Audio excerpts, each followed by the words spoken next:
¿Podemos ver las diapositivas?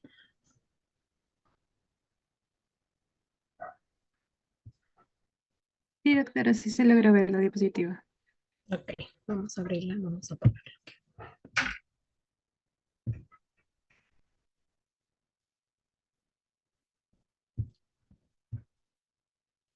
A ver.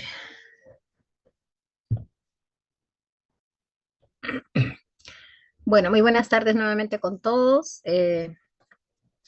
La bienvenida, como siempre, al capítulo de cardiología. Suele ser la primera que empieza con estos temas. Es un capítulo bastante apasionante de la investigación de patologías en general.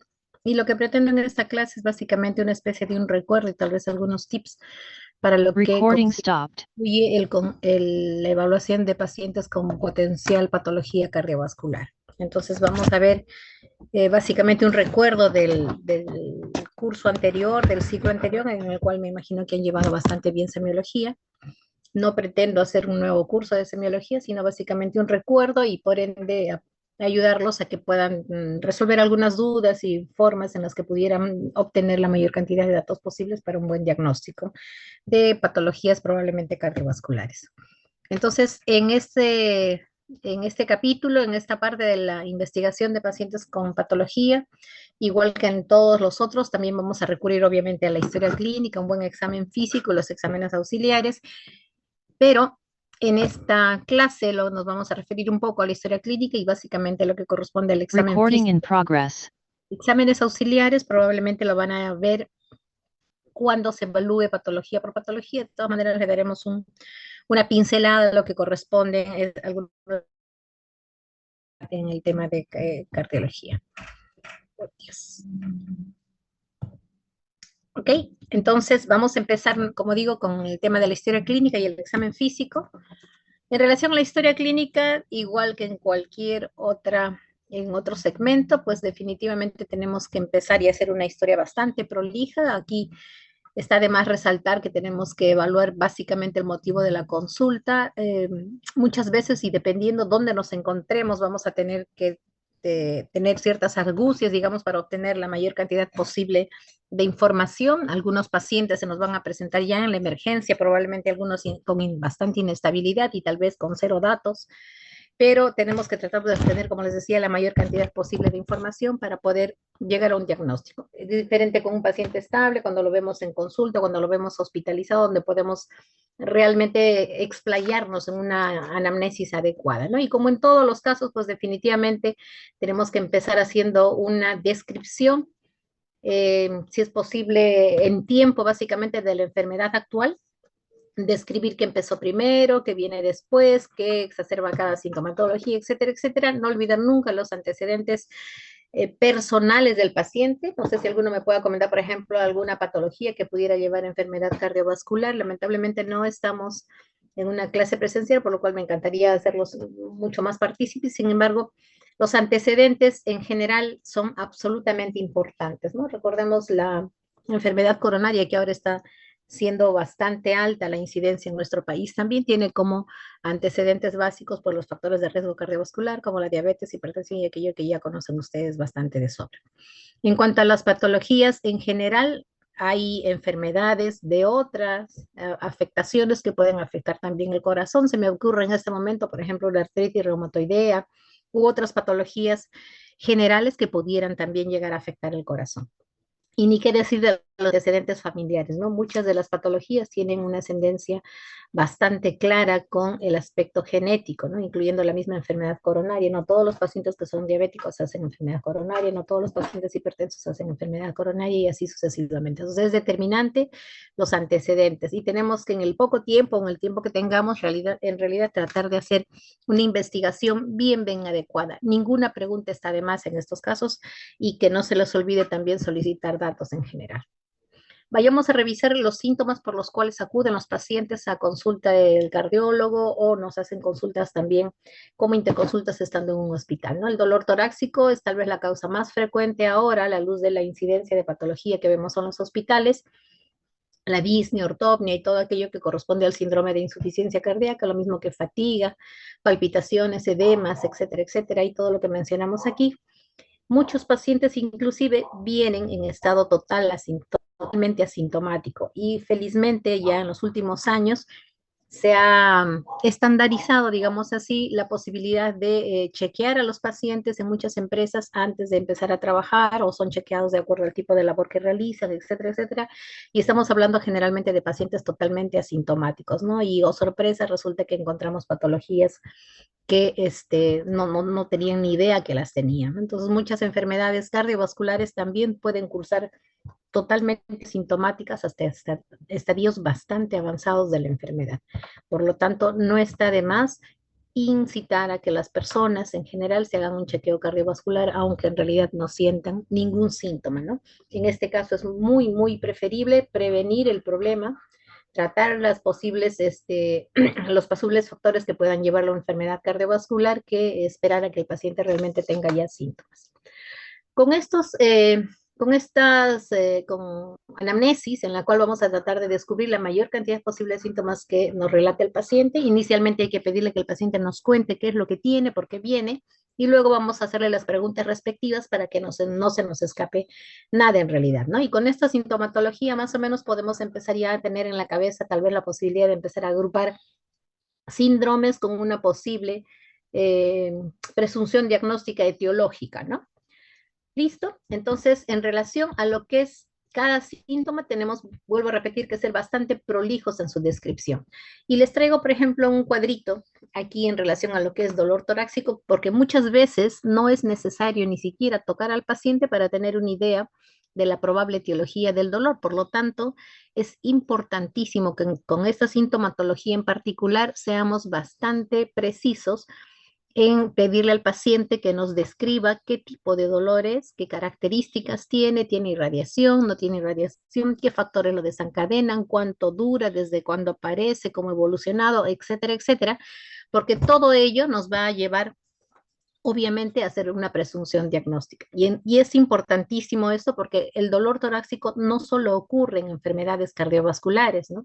Puede ocurrir en otro tipo de patologías, como patologías respiratorias, digestivas, musculoesqueléticas, neurológicas inclusive, o en una miscelánea en los cuales muchos pacientes vienen con dolor torácico y en realidad no hallamos nada y probablemente la etiología del problema sea inclusive de aspecto psicogénico o mental, ¿no?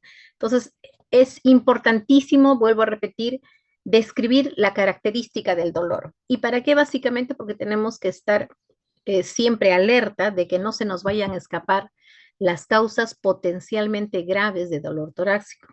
Dentro de las causas cardiovasculares de dolor torácico que pueden ser potencialmente graves, sobre todo cuando un paciente acude a emergencia, o acude por una situación aguda, la isquemia miocárdica, la cabeza en frecuencia puede ser potencialmente grave. Ni qué decir el tema de una disección aórtica, en cuyo caso el tipo de dolor suele ser diferente. La isquemia, por ejemplo, obedece generalmente al inicio de algún esfuerzo y que ello va a desencadenar la angina miocárdica y probablemente el episodio sindrómico agudo. A diferencia de la disección aórtica, cuya característica del dolor es más bien de inicio absolutamente súbito, porque lo que ocurre es ahí una ruptura de las capas de la aorta y no obedecen generalmente a una graduación en el tipo de dolor y generalmente no obedecen tampoco a esfuerzo necesariamente, ¿no? Hay otras causas potencialmente también mortales de dolor torácico, como el neumotórax, por ejemplo, la embolia pulmonar, y para poder hacer esta presunción diagnóstica también debemos de hacer una anamnesis adecuada y también sospecharlos, ¿no? O sea que cuando alguien me viene con dolor torácico, primero, tener en cuenta que no necesariamente es corazón, pueden ser otras patologías, como les menciono aquí, y tener en cuenta particularmente que no se me deben de escapar las causas de dolor torácico que pueden ser potencialmente graves.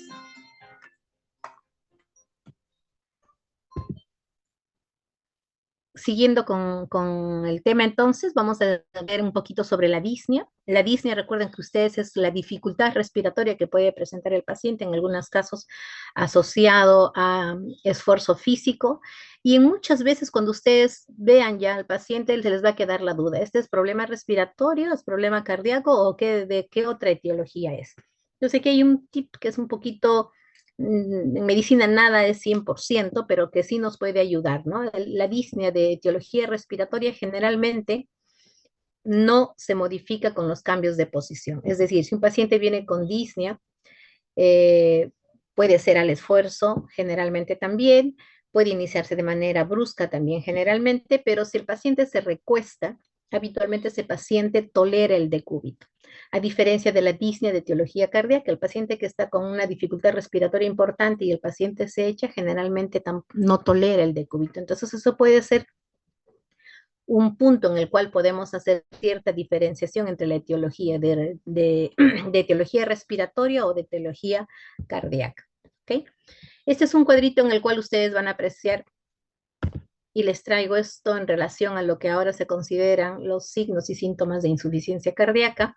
Y vamos a ver que existen síntomas típicos y signos más específicos de insuficiencia cardíaca, que se los dejo descritos acá. No los voy a leer, se los vamos a dejar en las diapositivas. Y también hay síntomas menos típicos, así como también signos menos específicos. De todas maneras, es muy importante valorar todo en el paciente. Y en relación a los síntomas, miren, disnea, ortopnea, disnea paroxística nocturna, son aquellas que básicamente nos van a referir hacia la etiología cardíaca, de insuficiencia cardíaca, y las otras como tos nocturna, sibilancia, sensación de hinchazón, pérdida de apetito, etcétera, etcétera, pueden ser no tan específicas, pero que también nos pueden orientar a un cuadro de insuficiencia cardíaca. Y hace no tan ya recientemente se ha descrito bendopnia como uno de los síntomas más nuevos, digamos así, asociados a insuficiencia cardíaca. Muchos nos preguntaremos o muchos se preguntarán, ¿y qué es la bendopnia? ¿No? La bendopnia es uno de los últimos signos descritos para insuficiencia cardíaca que corresponde a la falta de aire que se produce tras la flexión anterior del tronco durante los primeros 30 segundos. ¿Qué significa esto? Que el paciente les puede describir, mire, me agacho y trato de amarrar los zapatos y me agito. Trato de recoger un lapicero que se me cayó y me agito más. Entonces, ese es el signo, el signo denominado actualmente bendopnio, ¿ok? Que es importante también que le pregunten al paciente, ¿no? ¿Ok? Vamos a ir ahora a lo que corresponde el examen físico. El examen físico igualmente debe de ser general. Muchas veces también vemos, ¿no? Examinan al paciente y de frente el estetoscopio, de frente al tos. Y no es así. Deberíamos empezar siempre con una inspección general, así tengamos poco tiempo para actuar, una inspección general. Hay que verla, luego la parte precordial, de la inspección, palpación, lo clásico que hacemos en un examen físico característico, ¿no es cierto? Entonces, vamos a ver ahora qué debemos hacer en relación a la inspección. Debemos evaluar la postura del paciente, el hábito constitucional, es obeso, es delgado, es caquético, qué sé yo, la coloración de la piel, está pálido, sudoroso, cianótico, no cianótico, etcétera, etcétera. La presencia o no de edemas, siempre buscar en los pacientes no solamente en los pies los edemas, si el paciente usualmente está postrado, generalmente no camina y habitualmente está recostado, buscar los edemas en la posición de declive, ¿no? En las zonas que podrían haber en un paciente echado, por ejemplo, ¿no? La presencia de dificultad respiratoria, hay que ver cuál es la actitud del paciente, cuántas respiraciones tienen, lo mismo, ¿no? Si tienen una actitud antalgia, una actitud básicamente de mejoría de acuerdo a la posición en la que tenga. Hay que ver el cuello, una mirada en general, hay o no ingurgitación yugular, hay impulsos, hay danza arterial, etcétera, etcétera, ¿no?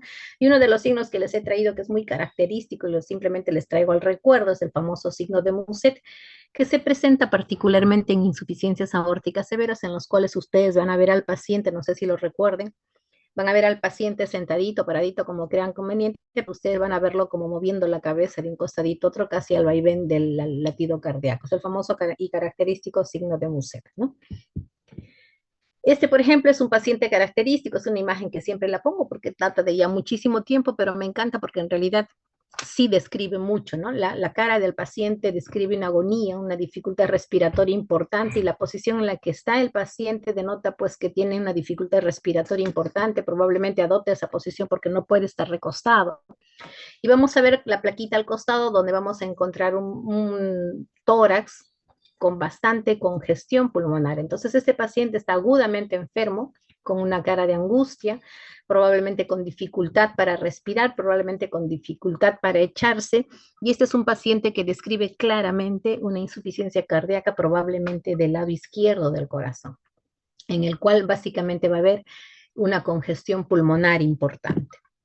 Esta otra es otra pacientita que también tiene insuficiencia cardíaca, pero no la vemos tan angustiada como la anterior, y lo que más estamos apreciando más bien es presencia de edemas en todas las regiones. Miren ustedes, prácticamente una paciente en anasarca, tiene edemas en miembros inferiores, en pared abdominal. Si examinamos, acá le han puesto un superhígado desarrollado, probablemente también tenga ingurgitación yugular, y si evaluamos la plaquita que vemos al costado, no sé si la ven ahí, espero que sí. No, vamos a ver. Que acabo de meter la otra, un ratito.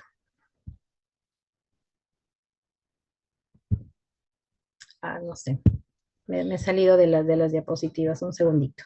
Entonces, esta paciente lo que vamos a observar básicamente es un tema de una insuficiencia cardíaca derecha, ¿no? Y la placa radiográfica que he colocado al costado, ustedes van a ver un tórax probablemente también con un corazón bastante grande y donde hay predominantemente crecimiento de cámaras derechas. Una gran aurícula derecha, pero como vamos a ver, casi no hay tanta congestión pulmonar. Entonces, característicamente, esta paciente tiene básicamente una falla cardíaca de etiología derecha del corazón, ¿no? Pero no es todo pues tan fácil, solo izquierdo, solo derecho. En realidad, en la mayoría de pacientes vienen con insuficiencias cardíacas mixtas, en las cuales vamos a encontrar disnea con congestión pulmonar y también presencia de edemas, ¿no? Dependiendo de la etiología del problema. Otros casos vamos a encontrar pacientes totalmente caquécticos con historia de insuficiencia cardíaca, en los cuales ya por el hecho de encontrarlos como tal, probablemente vamos a presumir o entender que es un paciente que ya está en estado terminal o con una insuficiencia cardíaca bastante avanzada, la cual ya ha provocado lo que estamos observando en el paciente, realmente una caquexia importante. Debemos observar también minuciosamente la piel, la característica de la piel, no solamente para la presencia de cianosis, sobre todo en niñitos es muy característica, es importante, perdón, buscar la presencia de cianosis, sobre todo de etiología central, donde debemos de ver y analizar claramente sus mucosas, ¿no? Este es un chiquito con una mucosa bastante cianótica, oscura, lo cual nos refleja probablemente la posibilidad de una patología congénita cianótica, ¿no? Que suelen ser bastante complejas e importantes. En los adultos o en personas ya mayores debemos de buscar los dedos siempre, estos famosos dedos en palillo de tambor que describen un problema crónico también de larga data con compromisos relativamente importantes del corazón en los cuales probablemente no haya una oxigenación adecuada de los tejidos y eso va a provocar esas características de los dedos típicamente. La presencia de edemas, como hemos dicho, hay que percibir si son edemas blandos o no lo son, hasta dónde llegan, en qué tiempo empieza, la característica ingurgitación yugular en un paciente que se debe de evaluar básicamente en posición de 45 grados, en un ángulo de 45 grados, y si persiste la ingurgitación yugular, definitivamente es una ingurgitación yugular positiva, ¿no? Esta pacientita es una paciente de mi servicio, del hospital, que fue evaluada hace unos meses atrás. Es una paciente relativamente joven, de 21 años, y me he atrevido a ponerle sus imágenes para que ustedes observen cómo puede haber una danza arterial importante. Esta paciente es una paciente puérpera inmediata, que nos llamaron en la UCI en el periodo postoperatorio inmediato, y vamos a observar que tiene una dificultad importante, una dificultad respiratoria importante, ¿no? Con esa presencia de saltos de danza arterial importante, ¿no? Y prácticamente todo el tórax está hiperdinámico. La misma pacientita, igual, acá lo que quería que aprecien es también que es una paciente bastante adelgazada, su mucosa ligeramente oscura, inclusive, bastante adelgazada, como les decía, es una paciente puérpera, igual la danza arterial importante desde otro punto de vista, el tórax hiperdinamico, miren porque prácticamente toda la zona precordial está hiperdinámica, como si estuviéramos viendo que el corazón estuviera bailando en relación a los latidos cardíacos. Entonces tenemos que en la inspección evaluar en el área precordial particularmente la posibilidad de impulsos cardíacos, que ya acaban de verlos, deformaciones, por ejemplo, también, que pueden ir asociados o no a patología cardíaca. Está la misma pacientita que quiero que observen en este caso y puedan ustedes describir la danza arterial igual. Miren dónde está el choque de punta, ¿no? Prácticamente en la línea axilar anterior. Observen bien, por favor. Quisiera que puedan apreciar. Se ve el choque de punta claramente, el impulso ventricular izquierdo, además de toda las otras características que ya hemos descrito. Y si ustedes fijan dónde está el choque de punta, vamos a contar en la imagen, en la imagen fija, que debe de estar segundo, tercero, cuarto, quinto, sexto, séptimo u octavo espacio intercostal. Realmente un corazón tremendamente dilatado, con un impulso ventricular izquierdo tremendamente desplazado y con una danza arterial importante. En una paciente que acaba de dar a luz y que a pesar de eso está bastante adelgazada y bastante comprometida. Estas son las deformaciones que les quería enseñar. Un paciente que tiene un tórax en quilla, no siempre se asocian a problemas cardíacos, pero en algunos casos sí, hay que observar todo ello, ¿no? Luego de la observación vamos a ir directamente a la palpación del precordio, básicamente, pero no solo es el precordio lo que debemos de palpar, sino también evaluar característicamente los pulsos, ¿no? Los pulso venoso, el pulso arterial y obviamente medir también la presión arterial. ¿Cómo debo de empezar evaluando la región precordial? Tengo que poner mis deditos a nivel de la punta del corazón. La punta del corazón habitualmente se encuentra en el quinto espacio intercostal, línea medio clavicular, es la posición habitual de la punta del corazón y se debe de palpar con los pulpejos de dedos como estamos viendo en la imagen. Si no lo palpo aquí, tengo que ir corriendo, como en el caso anterior, a ver hasta qué lugar podría estar desplazado.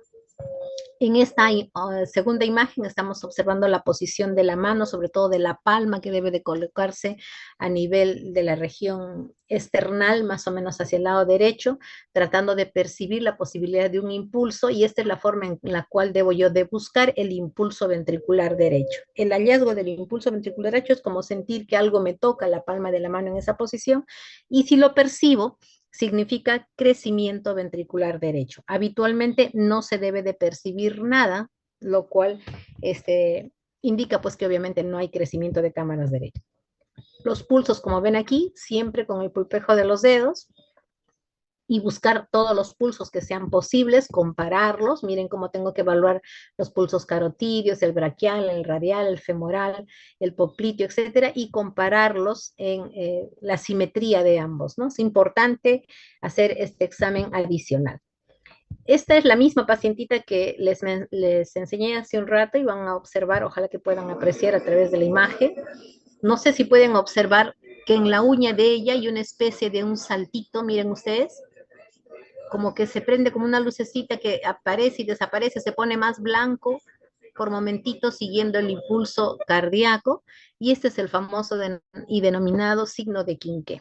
Y como ustedes hacen más caso a la internet, les he traído una imagen de TikTok para que puedan apreciar mejor, que lo vamos a ver en este momento. El signo de Quinqué, ¿no? Escúchenlo, por favor. Signo de Quinqué. Se presenta en insuficiencia aórtica, pulsación rítmica del lecho ungueal, en especial al comprimir levemente la uña o transiluminación. Está ocasionado por aumento en... Básicamente aumento de la presión diferencial, pero no solamente en insuficiencia aórtica. El diagnóstico de esta paciente no era una insuficiencia aórtica, era un ductus arterioso persistente grande que ya ha complicado de manera importante el corazón. Y entonces ese es el famoso signo de Quinqué, que es importante que lo recuerden. En relación a los pulsos, tenemos que evaluar las características, como les dije, la frecuencia, la intensidad, etcétera, etcétera, y de acuerdo a eso vamos a poder denominarlos como están descritos aquí en las diapositivas. No me voy a poner a leerlos uno por uno, sí tienen que estudiarlo definitivamente y tienen que aprender las características de los pulsos y en qué casos se encuentran unos u otros, ¿ok? De todas maneras, le vamos a dejar las diapositivas, insisto, para que ustedes aprendan y evalúen adecuadamente los pulsos cardíacos o ya recordarán de igual manera lo que se hizo en el semestre anterior. Listo, hemos evaluado ya inspección, palpación. ¿Qué nos toca ahora? Percusión. Es importante la percusión del área precordial. En realidad, les soy honesta, lo hacemos como está graficado aquí en la primera diapositiva, en la primera imagen, perdón, pero no es algo que lo hagamos de rutina. O sea, la percusión del precordio puede ayudar, pero no es tan útil, la verdad. Y donde sí nos puede ayudar definitivamente es percutiendo básicamente el tórax, ¿no? Porque en muchos casos de insuficiencia cardíaca vienen pacientes con derrames pericárdicos, etcétera, y ahí sí probablemente la evaluación de la percusión va a ser más importante. Luego vamos a ir a la famosa auscultación. Como ven, es la última parte del examen físico y no la primera. Y vamos a recordar un poquito de las áreas de auscultación. En realidad existen básicamente 5 áreas de auscultación. La primera es el área aórtica, que está ubicada en el segundo espacio intercostal, línea paraesternal derecha. El pulmonar al otro lado, línea paraesternal izquierda. El tricuspidio en posición prácticamente del quinto espacio intercostal, línea paraesternal izquierda. El accesorio aórtico que se encuentra entre la pulmonar y la tricuspidia, y finalmente la mitral, ¿no? Que corresponde también más o menos al quinto espacio intercostal, línea medio clavicular. ¿Es lo único que tengo que auscultar? No, porque es importante además auscultar el cuello, y aquí es importante recordarles que patologías aórticas, generalmente en las cuales vamos a encontrar soplo, usualmente el soplo se irradia hacia el cuello. ¿Por qué? Porque a veces tengo la duda de que si es un problema pulmonar o un problema aórtico, entonces el cuello me va a ayudar a definir si es problema aórtico o problema pulmonar. Patologías que producen soplo de etiología aórtica, generalmente ese soplo se traduce o se transmite hacia el cuello. Y si es de etiología pulmonar, generalmente se transmite más bien hacia la espalda. Si encuentro algo que me llame la atención, tal vez sería importante también auscultar abdomen, muchas veces también auscultar espalda, como les decía, para hacer un examen completo. ¿Ok?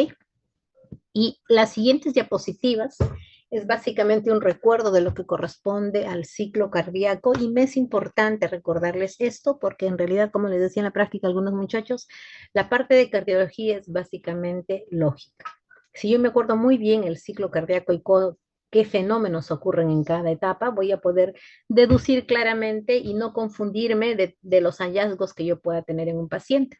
Entonces, las fases de la diástole es importante que recuerden que es en la primera parte la relajación isovolumétrica, luego el llenado precoz, la diástasis o llenado lento, ¿no? Que corresponde a la fase en la cual las aurículas se van a terminar de contraer, o empezamos diciendo que la relajación isovolumétrica no hay cambio de volumen, el llenado precoz ocurre por cambio de presión, básicamente las aurículas se llenan y se llenan bruscamente los ventrículos, se abren las válvulas mitral y tricúspide, luego hay una diastasis de llenado lento, termina de pasar por cambio de presión esa parte y finalmente termina contrayéndose la aurícula izquierda. Entonces vayamos a ver en imágenes lo que acabo de mencionar, el llenado rápido por aumento de presión en la aurícula izquierda, termina abriendo las válvulas, ocurre el llenado rápido, ¿no? Llenado rápido, se cierran las válvulas, una fase de contracción isovolumétrica en cuya etapa no hay cambio de volumen en las cámaras cardíacas, luego viene la fase de eyección y luego la relajación isovolumétrica, nuevamente la diástole temprana, nuevamente se llenan las aurículas y nuevamente abren las válvulas atrioventriculares, nuevamente la sístole auricular, la eyección ventricular y así sucesivamente. Esto que está graficado de esa manera, repito, tiene la función básicamente de traerles al recuerdo todo lo que ocurre en el ciclo cardíaco para que les facilite y puedan entender mejor todos los fenómenos que podamos encontrar en el hallazgo del examen físico. Entonces, las fases de la sístole, la contracción isovolumétrica y básicamente la eyección. Ahora, de manera estándar, se ha dividido la fase sistólica en 3 etapas, la proto, la meso y la telesístole. ¿Okay? Esto en imágenes para que lo tengan más claro. Se abren las válvulas, dilatación, fase isovolumétrica, eyección, ¿no? El ciclo cardíaco. Tener en cuenta en qué etapa ocurren las aperturas de las válvulas sigmoideas, en qué etapa ocurren el cierre o la apertura de las válvulas atrioventriculares también.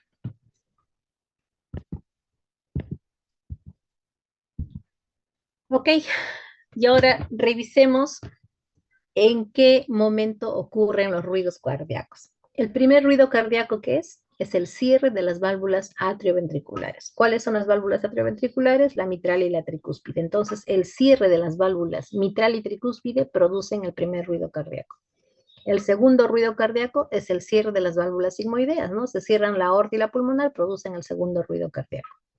El tercer ruido cardíaco, que en algunos casos puede ser normal, pero generalmente es patológico, ocurre por un problema del llenado ventricular. Generalmente ocurre en un corazón dilatado o con problemas a nivel del ventrículo izquierdo, y la vibración de la sangre el momento del llenado produce ese sonido que corresponde al tercer ruido cardíaco. Y el cuarto ruido cardíaco ocurre por una sístole auricular generalmente patológica. Las aurículas se contraen con más fuerza y esa fuerza produce un ruido denominado cuarto ruido cardíaco. El tercer y cuarto ruido pueden ser normales, sí, en algunas condiciones específicas, pero generalmente suelen ser patológicos. Entonces, primero, segundo, tercer y cuarto ruido es lo que podemos hallar. Lo normal es encontrar básicamente primer y segundo ruido. Yo tengo que escuchar las características de ambos, ¿no? Cómo están disminuidos, aumentados, desdoblados, etcétera, etcétera, y es importante precisar esos detalles. Cuando encontramos la presencia de tercer ruido, hemos dicho que era básicamente por un problema del llenado a nivel de los ventrículos, sobre todo el ventrículo izquierdo, entonces eso se denomina galope ventricular. Y si encuentro cuarto ruido, se denomina galope auricular. ¿Ok? Y recordemos entonces qué es un soplo. ¿Cómo es que se define un soplo cardíaco? Un soplo cardíaco es la auscultación o es la manifestación sonora de una turbulencia que ocurre por alguna causa dentro del corazón.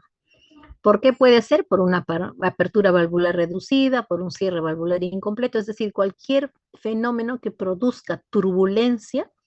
Esa turbulencia se va a auscultar a través del estetoscopio generalmente manifestándose como la presencia de un soplo cardíaco. En algunos casos necesariamente va a haber patologías valvulares o shunts, a veces no. A veces la velocidad incrementada circulatoria, o sea, con procesos hemodinámicos alterados, también podría haber presencia de soplos, lo mismo que en un fenómeno de sobrecarga de volumen. Ahora es importante precisar en qué fase ocurren los soplos. Durante la sístole, durante la diástole, están en ambos tiempos de la misma manera. Eso sí es fundamental precisar. ¿Cómo voy a saber si está en la sístole o en la diástole? Si ustedes auscultan a los pacientes, es fácil saber sístole, diástole, después del primero a la segunda, etcétera, etcétera. Pero cuando estén frente al paciente, les va a quedar la duda de saber frente a en qué momento del ciclo cardíaco están. Entonces aquí hay un truquito. Si ustedes auscultan el primer ruido cardíaco, agarren el pulso del paciente. El primer ruido cardíaco coincide con el pulso del paciente. Entonces, después del pulso y hasta el segundo ruido cardíaco es la fase sistólica. En el segundo ruido cardíaco no hay pulso. Del segundo ruido cardíaco al primero nuevamente es fase diastólica. Entonces, eso les va a ayudar mucho a saber en qué fase se encuentran, durante la sístole o durante la diástole, o de repente el soplo se encuentra de manera continua, que es diferente de los soplos sistólicos y diastólicos, por si acaso. Luego les vamos a explicar a qué me refiero con esta aclaración. ¿Qué más debo de hacer? Ubicar básicamente el epicentro del soplo. ¿Qué significa eso? Ubicar la zona en la cual se escucha más fuerte. Hay soplos que pueden escucharse en todos los focos. Y entonces ahí es donde tengo que precisar es en qué foco se escucha con más fuerza. Ese probablemente sea el epicentro y la causa del soplo. ¿Ok? Tenemos, como les dije, que ver el ciclo, en qué parte del sístole, diástole, la forma. Hay soplos, por ejemplo, romboidales, continuos o de inicio rápido y descenso lento, etcétera, etcétera. Y tengo que precisar también la intensidad del soplo cardíaco. La intensidad del soplo cardíaco es característicamente definido del 1 al 6. Bueno, no me voy a detener en esta parte, pero bueno, es importante que recuerden cómo es que se clasifica del 1 al 6, ¿no? La irradiación, ¿hacia dónde se va? Yo lo escucho, por ejemplo, en el, qué sé yo, en el foco aórtico. ¿Hacia dónde se va? ¿Hacia el cuello, hacia la espalda, al costado, qué sé yo? Eso también es un dato importante y es importante describirlo, ¿sí? ¿Okay? Aparte de los ruidos cardíacos, existen otros fenómenos auscultatorios que se definen y se describen como chasquidos de apertura, clic de eyección y frote pericárdico. Estos ruidos cardíacos definitivamente son patológicos. El chasquido de apertura se produce cuando hay lesión de las válvulas atrioventriculares, es decir, de la tricúspide y de la mitral, en el cual probablemente ha habido fusión de comisuras, es decir, hay una estenosis de las válvulas, pero con flexibilidad de las mismas, de tal manera que la apertura con una obstrucción de la válvula, pero en una válvula aún flexible, produce el chasquido de apertura. Y chasquido de apertura netamente a nivel de las válvulas atrioventriculares. El clic de eyección es casi el mismo fenómeno, pero ocurre a nivel de las válvulas sigmoideas y ocurre por el mismo fenómeno. Imagínense ustedes que es como una tienda, un velo de campaña que hace como un movimiento producido por el viento, por ejemplo. Ese movimiento que suelen hacer las tiendas de campaña por el viento es más o menos lo que se puede utilizar como un ejemplo para describir la, cómo es que se produce tanto el chasquido y el clic. Y el frote pericárdico definitivamente es otro fenómeno. Pues recuerden ustedes que el pericardio tiene dos hojas, la visceral y la parietal, y cuando están inflamadas y el roce de ambas produce un ruido característico que es como cuando uno juega con el papel y lo estruja y empieza a hacer ese crujido es característico del frote pericárdico, que se escucha inicialmente en las fases iniciales de una pericarditis. Nuevamente una imagen del ciclo cardíaco. Esta es una imagen básicamente de ecocardiografía y principalmente del modo M, que era una de las primeras técnicas que se utilizó en ecocardiografía, y aquí es un poco para hacerles entender cómo es que ocurre nuevamente el ciclo cardíaco, ¿no? La fase diastólica en la parte inicial, la fase sistólica cuando ven que se juntan estas dos paredes. Si no se ubican bien, la parte de arriba es la pared del ventrículo derecho, cavidad ventricular derecha, septum interventricular es esta parte de acá, ventrículo izquierdo, pared posterior lo del ventrículo izquierdo. Entonces miren ustedes la fase diastólica y la fase sistólica. Y aquí unido al electrocardiograma vamos a ver que la onda P y el QRS en realidad mecánicamente están en la fase diastólica todavía. Ustedes me dirán, doctora, pero el QRS es despolarización ventricular, es sístole. Es cierto, pero los fenómenos eléctricos ocurren milisegundos antes de los fenómenos mecánicos. Por lo tanto, la onda P y el QRS todavía corresponden a la parte final de la diástole. Se despolariza el ventrículo izquierdo y ocurre la sístole. ¿Ok? Entonces, sístole, diástole. En morado, en amarillo y en rojo tenemos los gráficos de las presiones a nivel de la aorta en el caso del morado, a nivel del ventrículo izquierdo en el caso del amarillo y a nivel de la aurícula izquierda en la línea roja, ¿no? Entonces, durante la fase diastólica, ¿qué ocurre? Se llenan los ventrículos, se terminan de llenar, se cierran las válvulas auriculoventriculares. ¿Listo? Empieza la fase de contracción isovolumétrica, empieza a aumentar la presión a nivel de los ventrículos, vence la presión a nivel de la aorta, ocurre la fase de eyección, se cierran las válvulas sigmoideas, cae la presión a nivel del ventrículo izquierdo y nuevamente empieza la fase de la diástole. Entonces es importantísimo que ustedes recuerden este gráfico porque nos va a ayudar mucho también a precisar, por ejemplo, la ubicación de los soplos, la fase diastólica, ¿no? Lo que acabamos de hablar, ¿no? Y aquí vamos a tener, miren, en este gráfico ya hemos sacado toda la imagen anterior, la imagen de la ecocardiografía, y vamos a ver, como les decía, ¿no? ¿Dónde es que ocurre el primer ruido cardíaco? Hemos dicho que el primer ruido cardíaco es por el cierre de las válvulas mitral y tricúspide. Y si se cierran las válvulas mitral y tricúspide es al final de la diástole, ¿de acuerdo? Entonces el primer ruido cardíaco va a ser este de acá. Se cierran esas válvulas, empieza a aumentar la presión nuevamente a nivel de los ventrículos, eyectan el volumen a los ventrículos, se cierran las válvulas sigmoideas y aquí es donde ocurre el segundo ruido cardíaco. ¿Listo? Y en la fase diastólica, básicamente, que es en la fase de llenado, si el ventrículo izquierdo está dañado, puede producir un tercer ruido cardíaco. Y cuando hay contracción auricular anómala, ocurre el cuarto ruido cardíaco. Entonces, el cuarto ruido cardíaco va a estar muy pegadito al primer ruido. Nuevamente, primero, segundo, tercero, cuarto ruido cardíaco, ¿no? Y esa es la ubicación en lo que ocurre, de los ruidos cardíacos en el ciclo cardíaco. Entonces, recordemos esto porque también va a ser importante para valorar. Vamos a ver un gráfico donde se dibuja básicamente lo que ocurre en una estenosis aórtica. Recordar que si está dañada la válvula aórtica, no va a permitir el flujo de salida adecuado hacia la aorta, entonces vamos a tener un ventrículo izquierdo que no va a poder eyectar su flujo hacia la aorta, por lo tanto este ventrículo izquierdo va a engrosarse inicialmente, es decir, va a hipertrofiarse.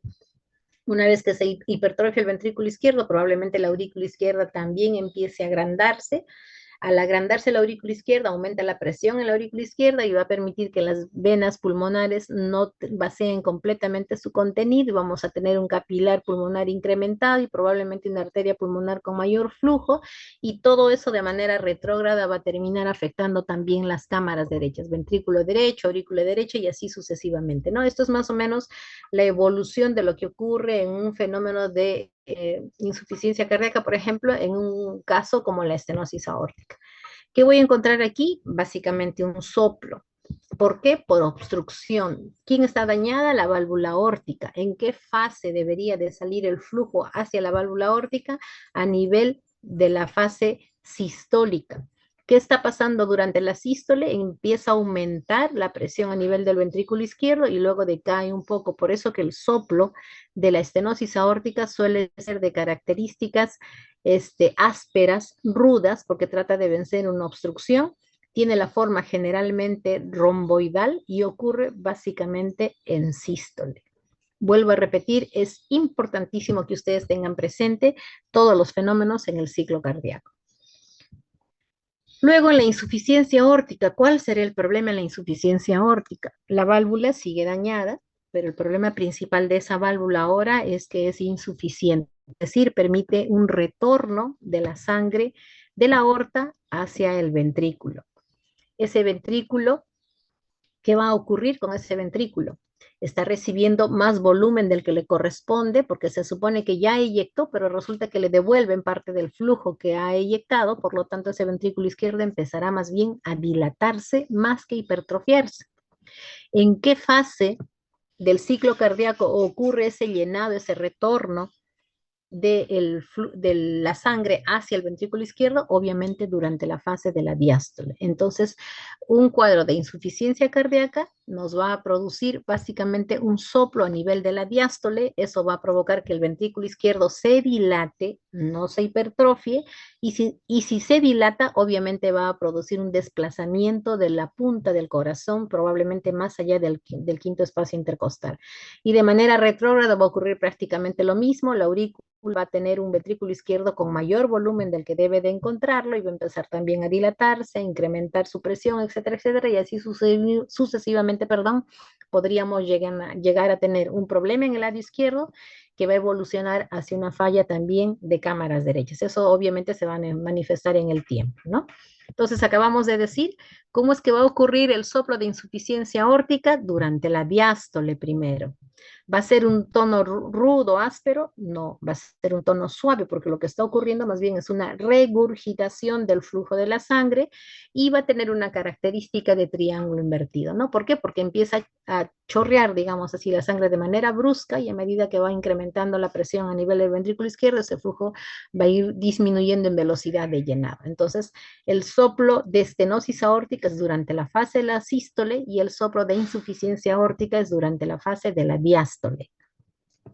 Muchos pacientes tienen insuficiencia aórtica y estenosis aórtica, es decir, una válvula puede estar tan severamente dañada que no abre ni cierra adecuadamente. Por lo tanto, voy a encontrar un soplo en fase de sístole y un soplo en fase de diástole. ¿Esto se denominará un soplo continuo por ser en fase de sístole y en diástole?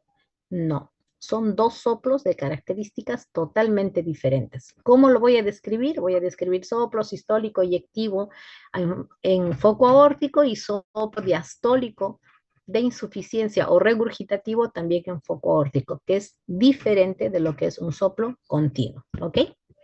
Durante la estenosis mitral, ¿qué ocurrirá? Ocurre un problema a nivel de la válvula mitral. Esa válvula no puede abrir adecuadamente, por lo tanto la aurícula izquierda no puede vaciar su contenido hacia el ventrículo izquierdo. ¿Qué va a pasar con esa aurícula izquierda? Obviamente, al no poder vaciar su contenido, va a empezar a crecer esa aurícula izquierda. ¿Qué le pasará al ventrículo izquierdo? ¿Qué creen? ¿Será hipertrofia? ¿Será dilatación? ¿Qué ocurrirá con este ventrículo izquierdo en una estenosis mitral? Si pudieran contestarme sería chévere. Pero bueno, ¿qué va a pasar con el ventrículo izquierdo? Nada, nada. Simplemente se queda ahí en su tamaño habitual, lo que pasa es que no le llegue el flujo adecuadamente, eso no hace que decrezca, sino ni crece ni se hipertrofia. ¿Quién tiene el problema inicial? La aurícula izquierda. ¿Qué va a pasar primero? La aurícula izquierda crece tremendamente y la mayoría de pacientes con estenosis mitral a veces debutan con fibrilación auricular en relación al crecimiento importante de la aurícula izquierda. Esa aurícula izquierda no termina de recibir adecuadamente el flujo que viene de los pulmones, eso hace que se congestionen las venas pulmonares, el capilar pulmonar, y ese paciente con estenosis mitral probablemente el primer síntoma que va a hacer es disnea por congestión pulmonar. Y algunos pacientes, como les decía, vienen en taquicardia con palpitaciones porque los pacientes que tienen dilatación de la aurícula izquierda generalmente pueden asociarse también a problemas de arritmia de fibrilación auricular. ¿Cómo va a ser el soplo de la estenosis mitral? Básicamente en fase diastólica. Será también un soplo rudo, áspero, porque tiene características de estenosis, de obstrucción, ¿no es cierto? Entonces es un soplo rudo y áspero. Si el paciente está todavía en ritmo sinusal, vamos a encontrar esta característica del soplo, ¿no? Inicialmente fuerte, que va decayendo, y cuando la aurícula se contrae, vamos a tener un soplo que se refuerza, digamos así. Pero esto ocurre solamente si es que el paciente aún está en ritmo sinusal. Si ya no está en ritmo sinusal, se pierde esta característica del soplo de estenosis mitral. En el caso de la insuficiencia mitral, ¿qué es lo que ocurre? En este caso, la válvula es insuficiente, valga la redundancia, y la aurícula izquierda vacía su contenido hacia el ventrículo izquierdo y el ventrículo izquierdo le devuelve la sangre a la aurícula izquierda. Entonces estamos en un juego en que yo te doy y tú me das. Y eso hace que no solamente la aurícula izquierda se crezca, sino también el ventrículo izquierdo. Y en el ventrículo izquierdo, entonces, por recibir un volumen incrementado, porque le devuelve la aurícula izquierda y la aurícula izquierda devuelve a devolver el flujo incrementado al ventrículo izquierdo, entonces el ventrículo izquierdo empieza a dilatarse. Entonces, en la insuficiencia mitral vamos a encontrar un ventrículo izquierdo dilatado, lo cual probablemente vuelve a desplazar el choque de punta hacia el lado izquierdo. Vamos a encontrar una aurícula izquierda también crecida y si esto persiste en el tiempo, nuevamente puede llegar a comprometer cámaras cardíacas derechas, perdón, y vamos a tener un cuadro no solamente de insuficiencia cardíaca izquierda, sino también un cuadro de insuficiencia cardíaca derecha. ¿Cuál es la característica del soplo de la insuficiencia mitral? ¿En qué fase se dará? Netamente durante la fase sistólica. ¿Qué características tendrá? Tendrá una característica más o menos suave, porque es un soplo regurgitativo, porque es un soplo de insuficiencia. ¿En qué fase? Durante la fase sistólica, es decir, entre el primer ruido y el segundo ruido cardíaco. ¿Ok? Entonces, hasta aquí, si me han escuchado bien, ya un poquito más claro el panorama, ¿no? Porque la mayoría de personas dicen, ay, soplos, y todo el mundo, ustedes van a ver a quienes no les ha gustado ni han escuchado bien las clases de cardiología, todo el mundo le pone soplo mitral, soplo cardíaco, y no saben describir más que eso, ¿no? Entonces, teniendo bien claro el ciclo cardíaco y todo lo que hemos visto hasta ahora, pues no se van a poder equivocar en la auscultación y la investigación de patologías cardíacas. Y recuerden, muchachos, que ustedes a partir de ahora ya dejan cardiología y van a ver pacientes ya cardiológicos cuando ustedes los reciban ya como internos, ¿ok? Entonces es necesario que recuerden todo esto, que aprendan, por favor, porque lo que ustedes van a evaluar es pacientes, personas, y tienen que estar bien preparados para ello. Ok, hasta aquí era básicamente la clase, pero quiero mostrarles un poquito en relación a los exámenes auxiliares que utilizamos. Son de suma importancia definitivamente. Quiero resaltar hasta aquí que el examen clínico y la anamnesis sigue siendo lo principal, porque ahora la mayoría de la gente pues quiere ver imágenes, quiere ver tomografías, quiere ver resonancia y todo aquello que nos aporta la tecnología actual, pero a pesar de tanto desarrollo de la tecnología, el pilar fundamental del diagnóstico sigue siendo la anamnesis y el examen físico. Los exámenes auxiliares siguen siendo eso, exámenes auxiliares, que inclusive nos pueden llevar al desvío si es que yo no tengo una adecuada orientación en la presunción diagnóstica. Entonces, ¿cuáles son los exámenes que solicitamos? A la cabeza el electrocardiograma. El electrocardiograma es un pilar fundamental en el diagnóstico de patologías cardíacas. Es tal vez el examen más antiguo que existe, pero que no ha perdido para nada vigencia en su uso, ¿no? La placa radiográfica también sigue siendo también una herramienta fundamental. y más ahora las placas tan sensibles que podemos lograr con mejores equipos. Ni qué decir el ecocardiograma. La ventaja del ecocardiograma es que es un estudio generalmente inocuo, que se puede repetir N veces, que puede hacerse al pie de la cama del paciente, etcétera, etcétera. O sea, el ecocardiograma ahora es un pilar fundamental y más aún, sobre todo con la tecnología con la que contamos actualmente, ¿no? Las pruebas de esfuerzo, que también las seguimos utilizando con mucha frecuencia, sobre todo en la valoración de pacientes con insuficiencia cardíaca o síndromes coronarios.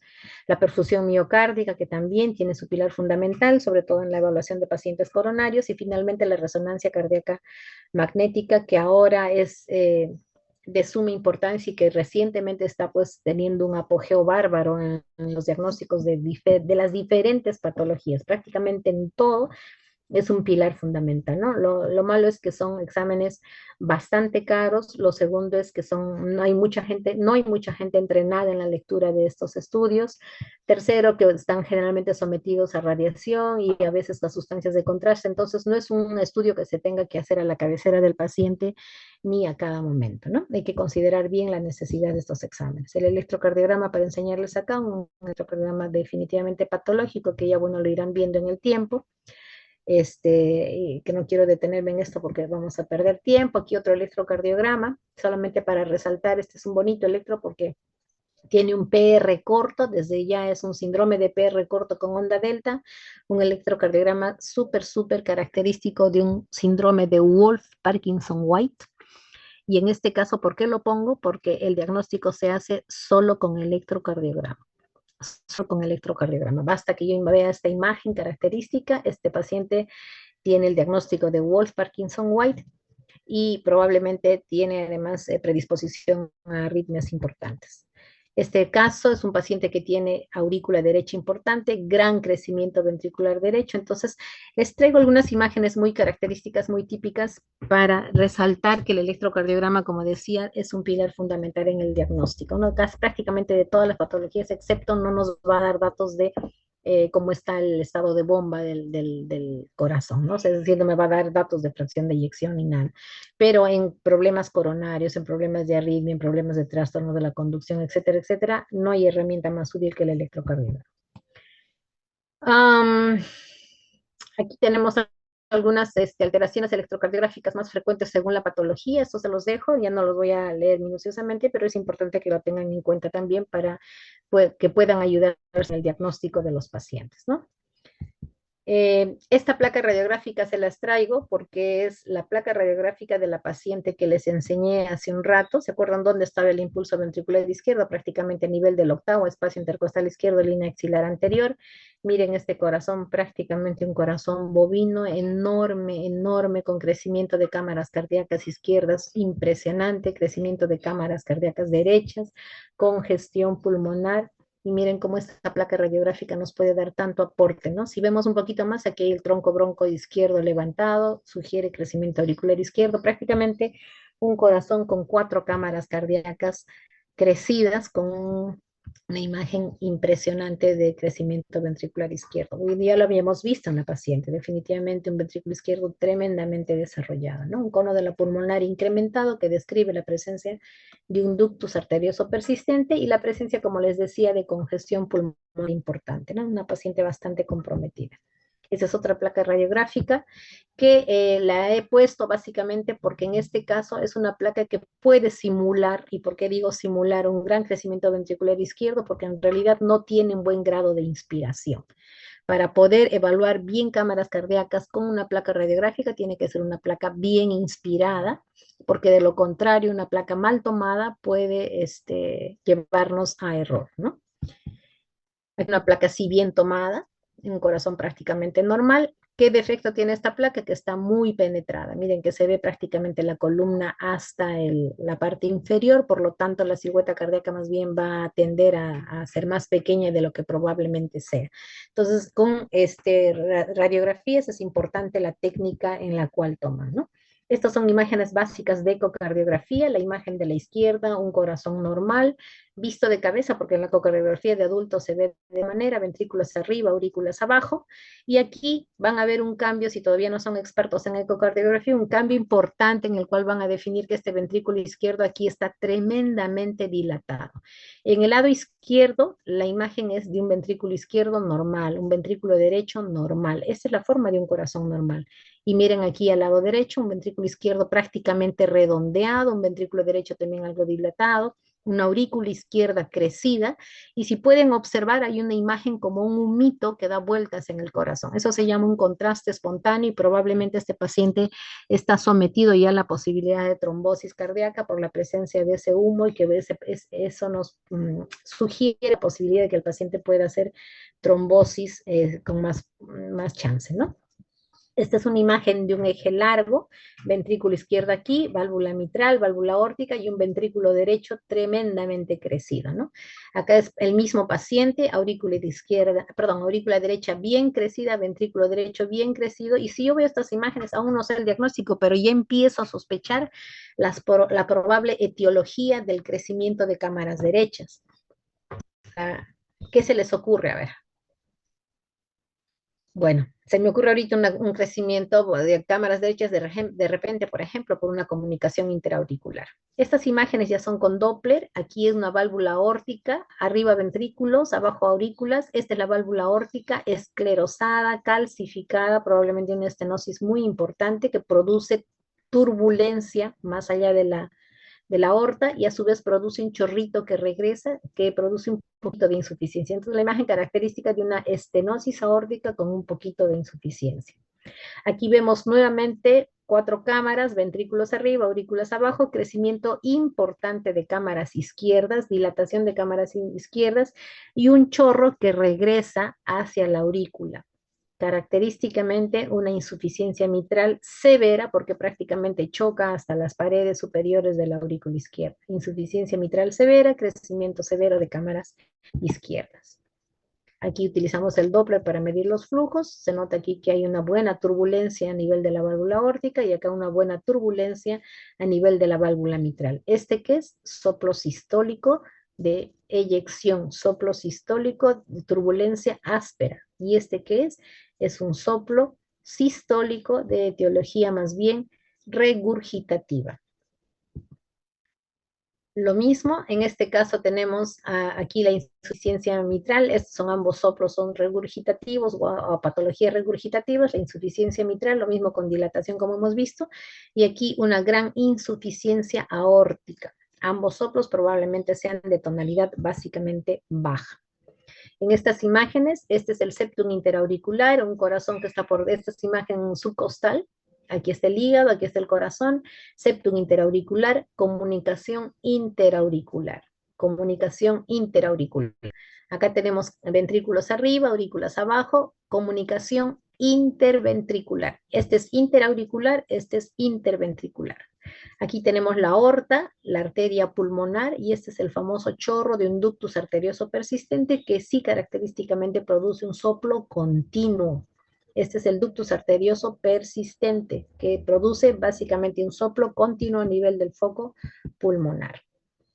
Estas imágenes bellas con ecocardiografía tridimensional, la cual ya prácticamente nos aporta pues datos importantísimos que le podemos dar al cirujano ya para que las cirugías sean mucho más precisas y adecuadas. Esta es una válvula aórtica, recuerden, válvula trivalva, generalmente trivalva. Esta es la imagen de una válvula mitral, también en eje corto, imágenes tridimensionales. Aquí es una imagen tridimensional de un corazón que se está haciendo en transesofágico. Esta es una imagen característica. En el caso del transesofágico, este es ventrículo izquierdo abajo, aurícula arriba, la válvula mitral, ¿no? Entonces podemos hacer inclusive transesofágicos con imágenes tridimensionales. Y de acuerdo a eso, procesar imágenes tan bonitas como esta que les estoy mostrando, en la cual está prácticamente una reconstrucción de la válvula mitral. Estos datos son fundamentales para decirle al cirujano en caso de que requiera repararla, en el caso de que requiera cambiarla, etcétera, y podemos darle los datos muchísimo más precisos para la decisión quirúrgica o no que se tenga que realizar de acuerdo al caso del paciente. Esta es la cinecoronariografía o cateterismo cardíaco izquierdo, donde se pintan y se dibujan adecuadamente las diferentes arterias coronarias, fundamental en la evaluación de pacientes con sospecha de síndrome coronario o que hayan presentado síndrome coronario agudo, ¿no? Y estas son imágenes de la tomografía cardíaca. La tomografía cardíaca nos manda imágenes impresionantes del miocardio, de la posibilidad de que haya inclusive fibrosis a nivel del miocardio, de las válvulas, de las arterias coronarias. Podemos valorar inclusive obstrucciones a nivel de la válvula, de las arterias coronarias, etcétera, etcétera. Entonces, como les decía, la tomografía actualmente es una herramienta bárbara de diagnóstico, sin embargo, todavía no puede ser hecha por varias razones a discreción, que hemos dicho por los costos, por el uso de sustancias de contrastes, por la radiación que produce, etcétera, etcétera, pero cuando es necesario hay que solicitarla definitivamente, ¿no? Acá, por ejemplo, la imagen de una tumoración en mediastino que está comprimiendo parte del ventrículo derecho. Imágenes donde podemos apreciar, por ejemplo, la presencia de cicatrices de un paciente que ha sufrido un infarto agudo de miocardio, ¿no? También nos aporta datos importantes desde ese punto de vista. Aquí la resonancia magnética, pues, mostrándonos una imagen de obstrucción cardíaca que se complementó con un estudio de cateterismo, donde también en la misma zona se observa una disminución del diámetro de la arteria, está probablemente la arteria descendente anterior, y que post procedimiento, miren cómo se puede llegar a recuperar enteramente el diámetro de las arterias. Entonces acá fue hecha con tomografía, aquí corroborada con el cateterismo cardíaco izquierdo o la cinecoronariografía, y acá ya post procedimiento en el cual se recupera tremendamente la luz del vaso, ¿no?